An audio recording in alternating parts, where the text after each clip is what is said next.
this. You know, like do this. Yeah. And then, yeah. See? I was hoping just to start the interview about telling us about the new single, how it came to be, how you wrote it, what it means to you. Amazing. So Whitney, I wrote back in 2017 when I was still living in Montreal, and I was working my 9-to-5 job, and I came home every day from work and I would just write and write and write. I was doing music on the side, and I wrote it from a place of just admiring my childhood icons and everything about them, like watching Whitney Houston and Michael Jackson. And, you know, everybody had that IKEA poster of Marilyn Monroe up on their wall at some point or another. And I love them for all different reasons. And I always knew that I wanted to be a performer from a young age. And that song is about just taking, I always wanted to hopefully be able to make people feel an ounce of what I felt when I was watching my idols and my, like, these iconic people growing up. And so that's what it's about. Amazing. And so you had been working on it since 2017.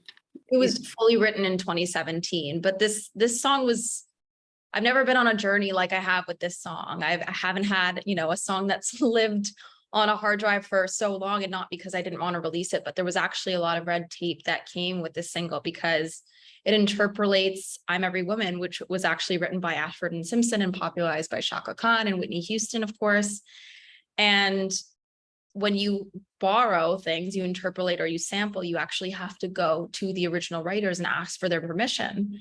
And so one of them, unfortunately, is no longer with us. So it was years back and forth with an estate. We were never sure if we were going to get it cleared. And then finally, in 2020, we got it cleared. And we'd just been waiting ever since then to put it out. And it's finally out. And so what was the 2-year process of waiting for it to be put out? Like what's like the importance of how long it took for you and the journey behind it?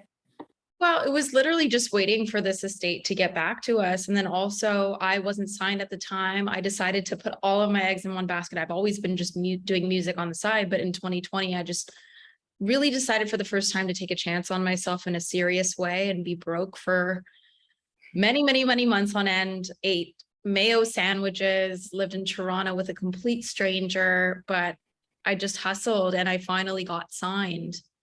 And once I did, we said, okay, we're going to release a couple of tracks before this one, some of which are Control, Delete, and Headphones and Tongue. And then finally, we had a discussion in the summer and they're like, I think it's time for Whitney. And I couldn't be happier. Well, congrats. Yeah, long 5-year journey, but it must feel so good that it's out.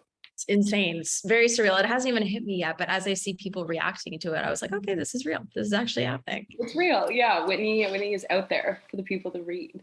And I saw, so Control, Alt, Delete has gone gold. And so how did that feel?